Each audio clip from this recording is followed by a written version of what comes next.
It's kind of wild when you think about how the world map ended up looking the way it does, isn't it? Yeah. Like Europeans wanting spices from the East, for their food. And that craving somehow leads them smack into the Americas. Yeah, a whole continent they just, didn't know was there. Right. And they call it the New World, totally missing the fact that millions of people, incredible civilizations, were already living there. People they ended up calling Indians. It really shows how these seemingly separate threads of history were always tangled together, even if people at the time didn't see it. And that moment of encounter, that European surprise, that's really where Chapter 1 of U.S. history, the text we're looking at, kicks off, sets the whole stage. Exactly. So that's our focus for this deep dive. We're digging into that first chapter. And what we're trying to do here is get a picture of the Americas, Europe, and West Africa before 1492. Right. Before the big collision, so to speak. Yeah, let's park the whole Columbus story for a bit and just understand who was already there, what these societies were like. We're using excerpts from this chapter. And honestly, some of the details are pretty eye-opening. There's a lot to unpack. We'll look at the big American players, the Olmec, Maya, Aztec, Inca, but also the huge variety of groups in North America.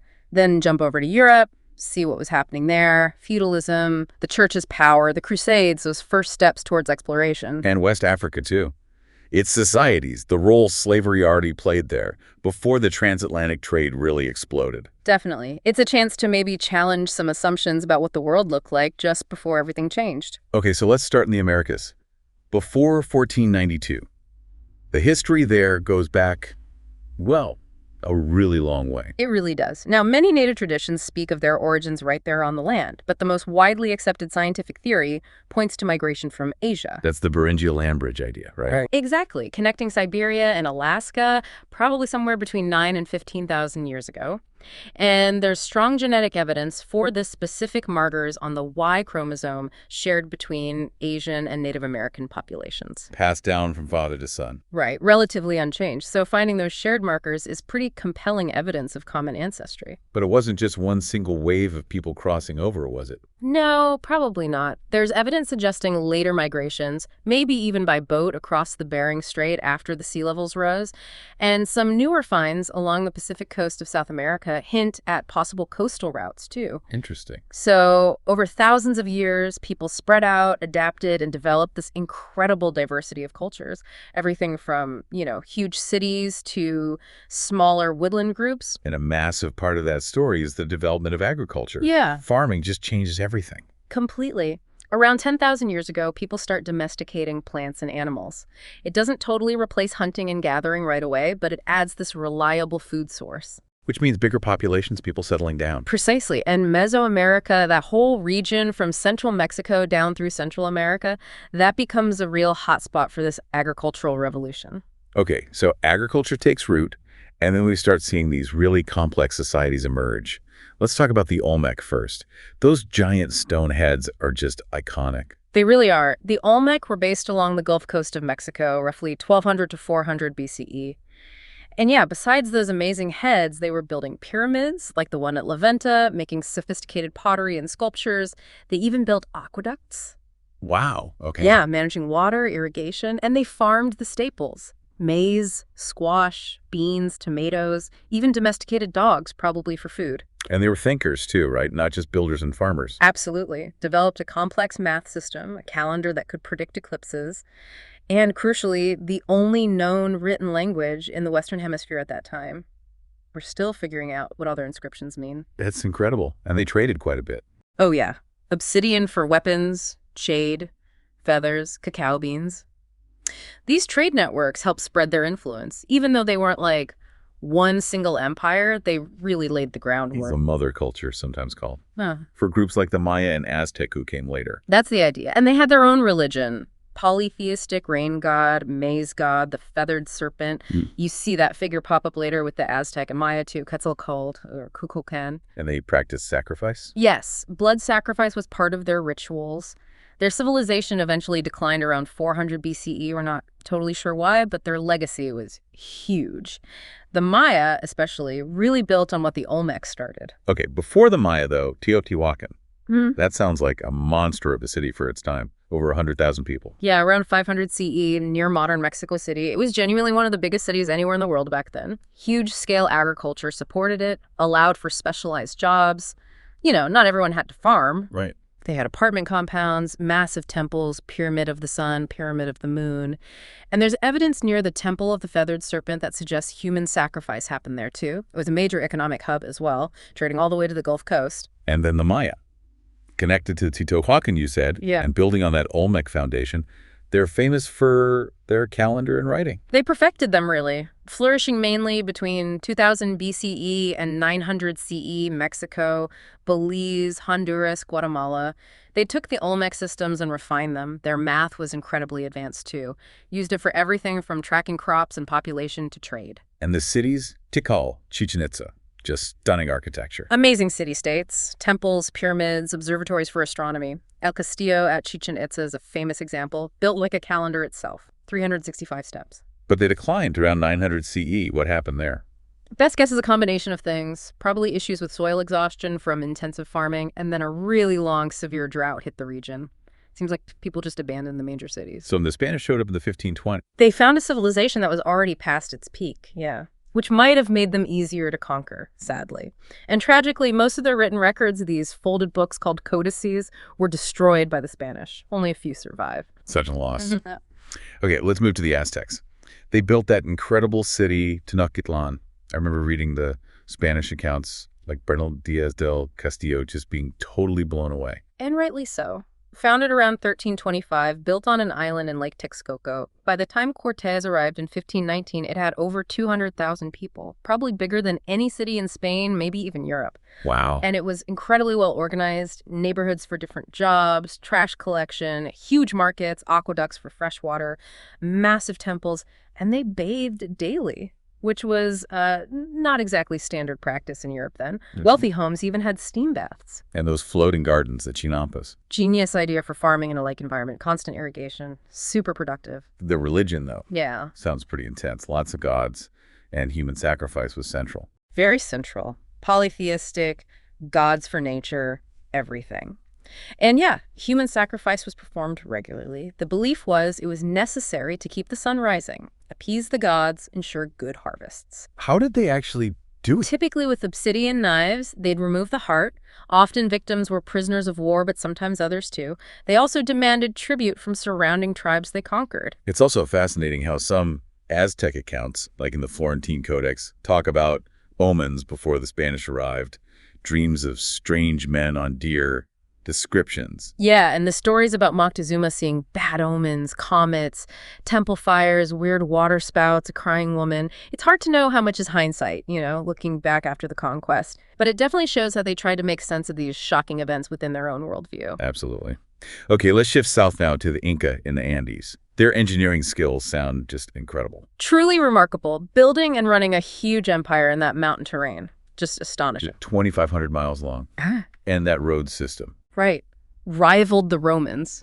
And they did it without wheeled vehicles. Just incredible stonework, steps built into mountainsides, allowed their army to move fast, and messages, too, using runners called chasqui. Like a relay system. Exactly. Super efficient communication. And since they didn't have writing, like the Maya or Aztec, they used the quipu knotted colored strings for keeping records. Very clever. And their society was quite rigid, like an emperor at the top. Very hierarchical. An emperor with absolute power, a ruling class. Actually, somewhat similar in structure to European feudalism in a way. The peasants did the work, supported the state. And they farmed on terraces? Yeah, amazing terraced farming on the steep slopes, grew corn, beans, squash, potatoes, quinoa, and they had this system where the harvest was divided, part for the farmers, part for the ruler, part stored for welfare or emergencies. And the mita, that was a labor tax. Right. People had to contribute work on public projects, roads, buildings, those amazing rope bridges they built across gorges. Wow. Their religion focused on the sun god, Inti Right. Pai, and gold was special. Yeah, Inti was central. Gold was considered the sweat of the sun. Interestingly, human sacrifice was much rarer for them than the Aztecs, usually only in major crises or big state events, and often involved children, which was seen as the ultimate offering. And Machu Picchu, a lost city. Just incredible. Found in 1911, built around 1450, then abandoned. Why is still a bit of a mystery. Probably a religious or ceremonial site. The stonework is just perfect, sit it together without mortar. Unbelievable craftsmanship. Okay, let's head back north to North America. The societies there seem generally more spread out, maybe less centralized than in Mesoamerica or the Andes. That's a fair generalization, though there are exceptions. But yeah, smaller populations often, less complex social hierarchies compared to the big empires down south. Corn farming did spread north and was important, but hunting, fishing, gathering remained crucial for many groups. And horses arriving later with the Spanish really changed things, especially on the plains. Oh, absolutely. It revolutionized bison hunting. But before that, you had groups like the Pueblo peoples in the southwest. Known for those amazing dwellings built into cliffs or made of stone and mud. Right. Pueblo just means town or village in Spanish. It covers groups like the Mogollon, Hohokam, who built great irrigation canals in Arizona, and the Anasazi. The Anasazi are famous for places like Mesa Verde, Chaco Canyon. Exactly. Incredible cliff dwellings, large planned towns like Chaco Canyon, which seems to have been a major center connected by roads. They likely abandoned many of these sites due to drought, maybe around the 13th century. Their descendants today include the Hopi and Zuni. Then further east, the Hopewell culture in the Ohio Valley. Smaller villages, but big trade networks. Yeah, 1st to 4th centuries CE. Lived in hamlets, farmed, but also hunted and fished. And their trade routes were vast. Stuff from Canada found its way down to Louisiana and vice versa. We know them best from their large burial mounds and earthworks, which suggests some social structure. And Cahokia, near St. Louis. That sounds like it was a really major center. It was huge for North America, peaked around 1100 CE, maybe over 10,000 people living right there, many more in surrounding farms. It was a big political and trading hub on the Mississippi with over 120 earthen mounds, some massive. But it declined after 1300. Seems so. Maybe population outstripped resources, environmental issues. It's debated. And finally, the Eastern Woodland peoples. Lots of different groups there, adapted to their local areas. Very diverse, mostly smaller autonomous clans or tribes. Warfare happened, often over resources like hunting grounds. But they shared some traits. Decisions often made by elders, but women frequently had a big role in choosing and advising leaders. And gender roles were maybe more flexible than in Europe. Often, yeah.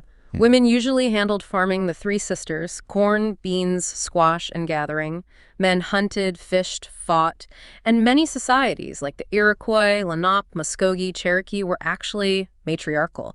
Women held real power and influence. That's fascinating. And their view on land ownership was totally different, too. Completely. Generally communal ownership, shared resources. Very different from the European idea of private property, owning plots of land, which would become a huge source of conflict later on. Okay, massive shift now. Let's cross the Atlantic.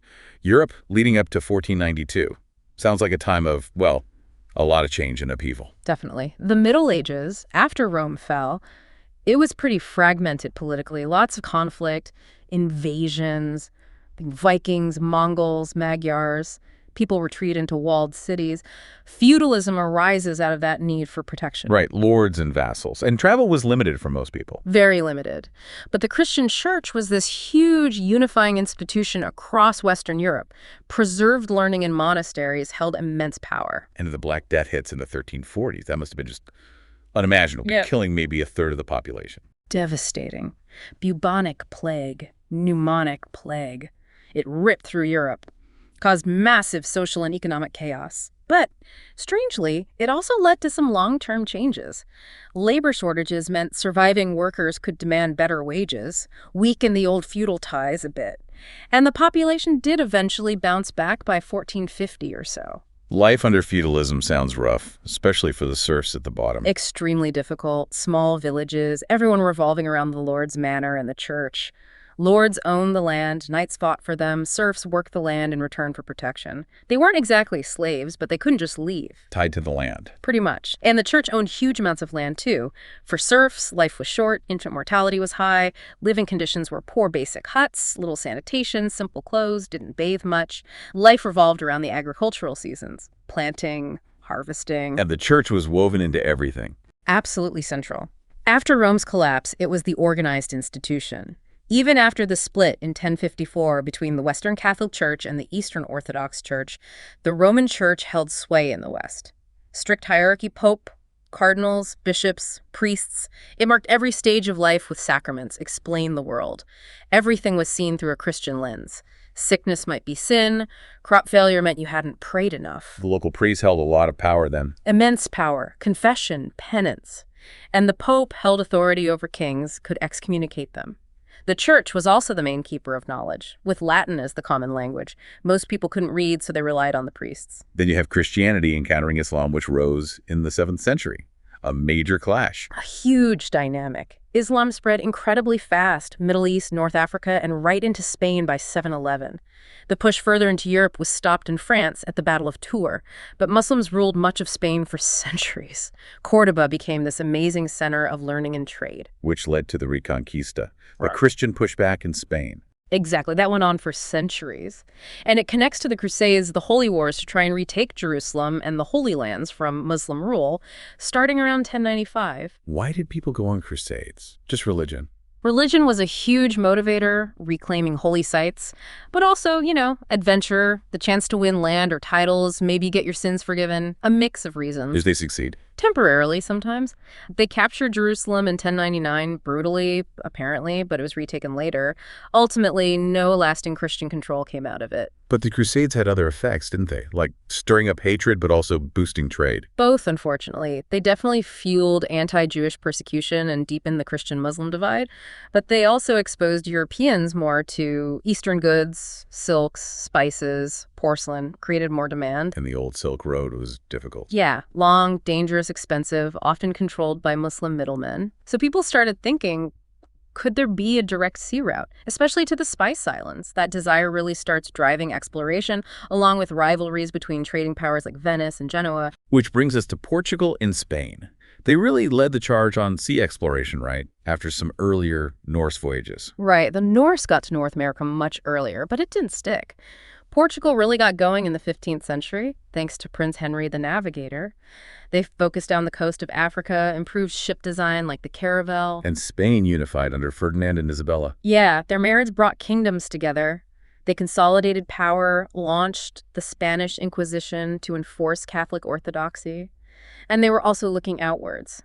The motives were often summed up as God, glory, and gold. Spread Christianity, get rich, get famous. Pretty much. And stories like Marco Polo's travels, describing the riches of Asia, definitely fired up imaginations. People like Columbus were reading that stuff. Now, 1492 becomes this huge year. End of the Reconquista and Granada expelling the Jews, and Columbus sails. All in the same year. It's incredible. Ferdinand and Isabella finally agreed to fund Columbus's voyage west. He thought he could reach the East Indies that way.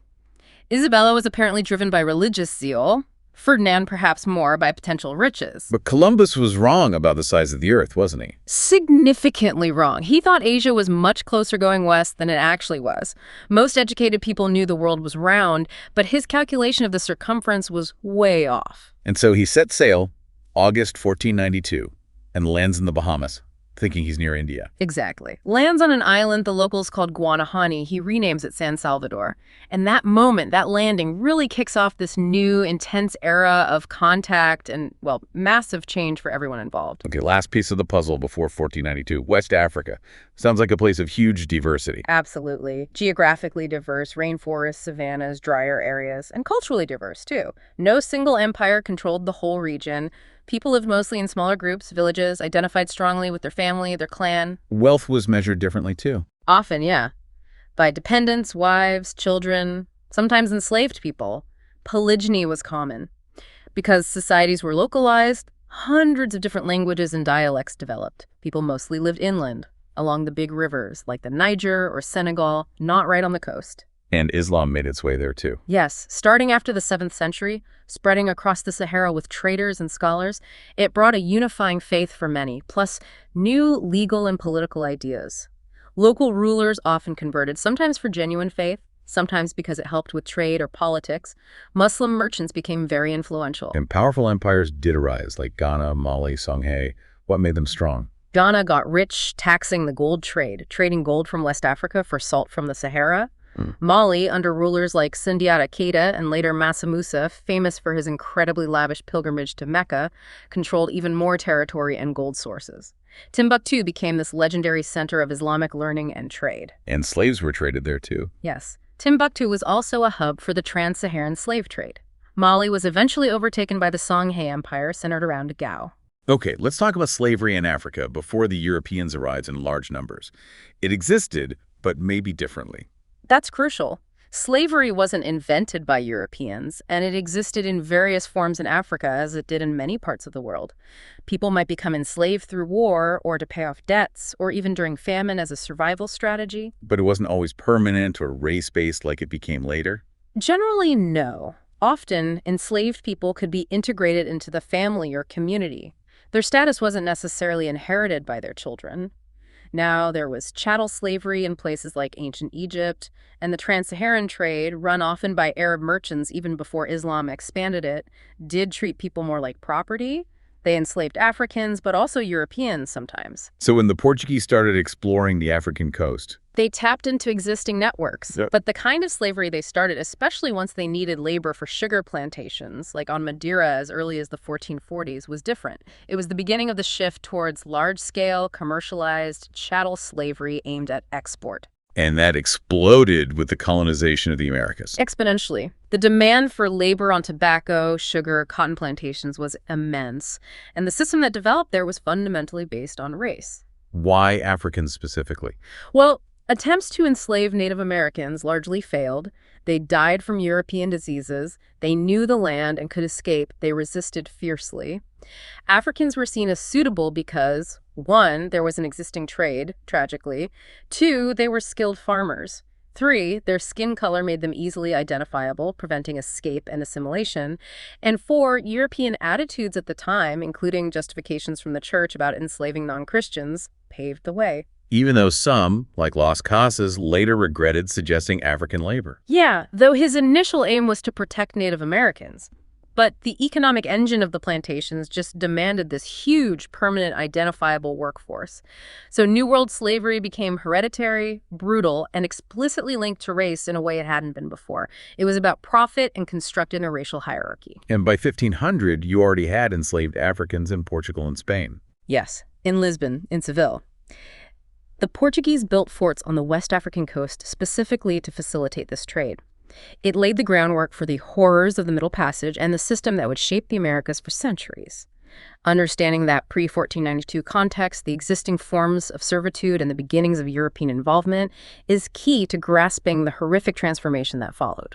So, wrapping up this look at Chapter 1, it's clear 1492 wasn't year zero. You had these incredibly rich, complex societies in the Americas. You had Europe churning with change, looking outward. You had West Africa with its own empires, cultures, and tragically, the beginnings of a slave trade about to be horrifically scaled up. Exactly. Worlds that were already dynamic and changing on the brink of this massive, world-altering collision. It makes you think, doesn't it? Mm-hmm. How did the specific conditions within each of these regions, their politics, their economies, their beliefs, their technologies, how did all that shape how they interacted when they finally came into sustained contact? What seeds for the future, for both cooperation and devastating conflict, were already planted before 1492? That's the big question, isn't it? How that pre-existing landscape set the stage for everything that came next. It really forces you to see history not just as a series of events, but as this deep, interconnected flow.